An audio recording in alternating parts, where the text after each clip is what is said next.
ما شاء اللہ کان وما لم یشاء لم یکن، جو اللہ نے چاہا وہ ہوا اور جو اللہ نے نہیں چاہا وہ نہیں ہوا۔ حضرت حسین کو وہ عظیم شہادت اللہ نے دینی تھی،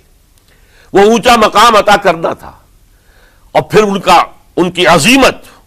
ان کا صبر، ان کا ثبات، ان کا استقلال،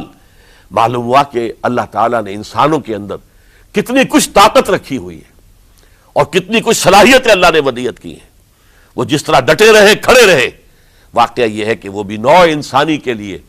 ہمیشہ کے لیے ایک سبق ہے، اور وہ سبق یہ ہے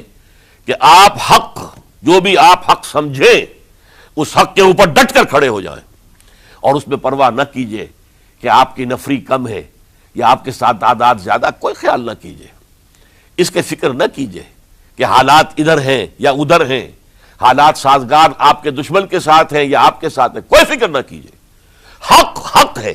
اس کا ساتھ دینا لازم ہے، اس کے لیے جان دے دینا یہ سب سے بڑی کامیابی ہے۔ ہم تمہیں لازماً آزمائیں گے بشیء من الخوف، خوف سے، والجوع، اور بھوک اور فقر و فاقے سے۔ حضرت حسین اور ان کے ساتھیوں کو پیاس کے ذریعے سے آزمایا گیا ہے، حالانکہ دریا دور نہیں ہے لیکن پانی بند کر دیا گیا، کیسی کیسی شدت اور کیسے کیسے سخت حالات کا سامنا کیا، لیکن جھکے نہیں، گردن نہیں جھکی، ڈٹے رہے اپنے موقف کے اوپر۔ میرے اور آپ کے لیے سبق یہ ہے، صرف حضرت حسین کا کوئی دن منا لینا یہ نہیں، ٹھیک ہے یاد تازہ کیجئے، بہت اچھی بات ہے، لیکن اس کا نتیجہ یہ نکلنا چاہیے کہ اگر حضرت حسین نے اپنی ہی نہیں، اپنے خاندان کی، اپنے اعزاء و اقربا کی، اپنے ساتھیوں کی جانوں کی قربانی پیش کر دی حق کے لیے، تو ہمیں بھی فیصلہ اور سبق یہ لینا چاہیے